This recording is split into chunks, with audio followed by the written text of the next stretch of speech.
So Abi, will you tell us a little bit about your inspiration for 27? The inspiration, and in a way the starting point for 27 were two very different things that sort of came together fortuitously. And actually, the first thing was probably about 6-7 years ago now. I was on a train coming up to Edinburgh, maybe even longer, maybe it was the Edinburgh Festival period. Anyway, I met two nuns. Wow.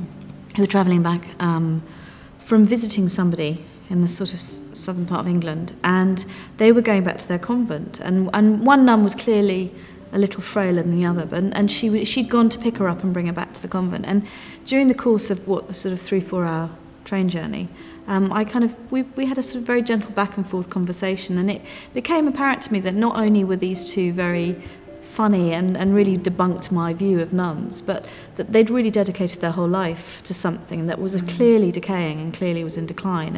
And when I actually asked them at the end, so how many are there of you left in the convent? And I think they told me 5 or 6. Gosh. I suddenly thought, gosh, you really are a dying breed. Yeah. And I realised also that during the course of it, there had been a slow, sort of gentle kind of recruitment process going on. And I could see by the end they were sort of like, well, come and visit us any time.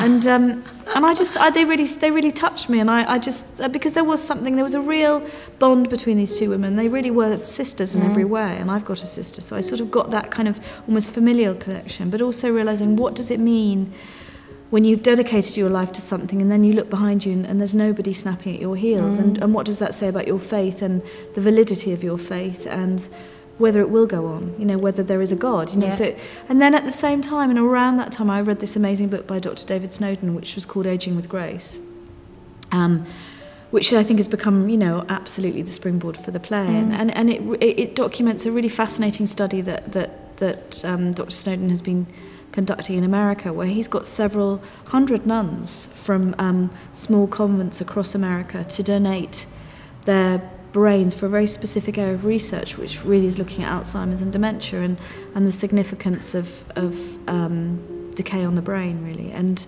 I suddenly had this idea that wouldn't it be amazing if this study, a kind of imagined idea of an imagined doctor who was American, so had the kind of backup of a kind of American body of research, who comes to a small convent somewhere on the west coast of Scotland and really meets these nuns and interrogates their lives and actually gets them to join this similar study. And so it became a great way for me to kind of examine how faith can survive in the 21st century, but also how science and religious faith have similarities and parallels. And from that grew the characters of Dr. Richard Garfield and Sister Ursula and the friendship that they form, and through the course of the play. And they're changed completely by then. And they're changed, really, and you realise that they're both, the very essence of faith is believing in something that can't be proven.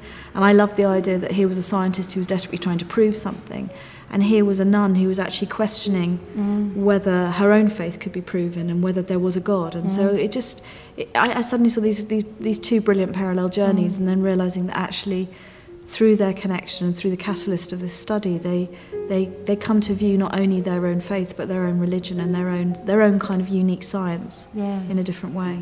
And it's interesting as well, because obviously you and I have worked together, I first worked together a long time ago, probably in our late 20s, yes, I absolutely. imagine. And you've achieved extraordinary things, rightfully so, as a writer in between. It's interesting, I think, that we've kind of come together to do a play which is about something older. And totally. And also I think, I've always felt that you're an incredible springboard for my writing, because you've always got it. And so I felt that play, I wrote it, and I knew that the people close to me had read it, said, I think there's really something special here. And so when I gave it to you and you got it, it was incredibly reassuring for me, because, I have gone away and done lots of other kinds of writing, but I've done film and television, and I still feel in many ways very naive about theatre.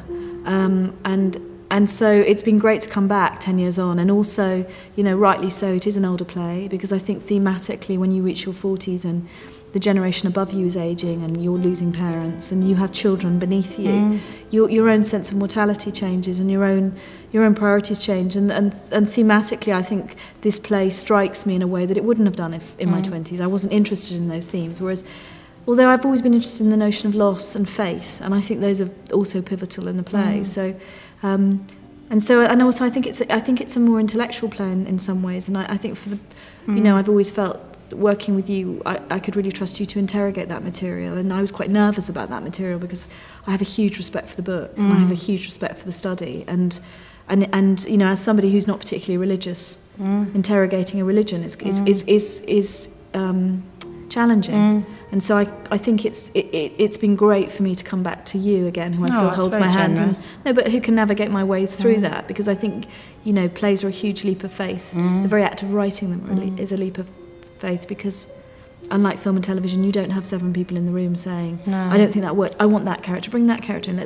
You actually are going, this is what I think. You know, it's author-led playwriting. It's interesting as well, because I would say that the kind of process of being in the rehearsal room with the actors is about us kind of honouring and nurturing your leap of faith. And I think everybody's so fallen in love with your play and with their characters that the kind of journey that everybody's gone on to kind of try to uncover and discover it has been extraordinary, actually. And it feels like it's been a very sort of complex sort of responsibility for us in terms of a cast, in the same way as you're talking about it. And I really feel that they've kind of been cohesive around what that responsibility is. Well, also I think, you know, what's fascinating, and I've realised more and more, is that play scripts get published. Yeah. And so, you know, the script's just gone off today. Yeah. And just today, we've, you know, through the work that you've done, we've made pivotal changes to Act 2, that if they had been, 4 or 5 lines had remained, it would entirely change the course of the play. And, you know, that's the wonderful thing, you know, in film and television you don't get as much rehearsal. In many ways that process of change takes place in the edit. Yeah. Where we do that is before we go on stage, you know, and so it's... And we can continue to do it after an audience have heard it. It's so live. It is so live, and so in a way it demands that you keep interrogating the work. And so for me, I think it's an amazing kind of barometer and check going on, and I kind of hunger for that often in film and TV. So I think it's a really great place to really assess and analyse and make sure that the work is robust, because it's gone through the cipher of a director, a designer, and a sound.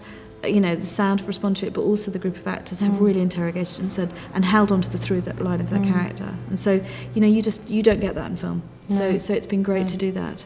I'm very excited about unleashing it on an audience next week. Yeah. How do you feel about that? I feel really excited. I mean, you know, it's that rare thing of being able to sit in an audience and see when they laugh or they connect, and when they look at their watch, and, you know, again, test out where the play works and where it may, you know, and tweak it. And so, God, I mean, it's an amazing privilege. It is. Amazing.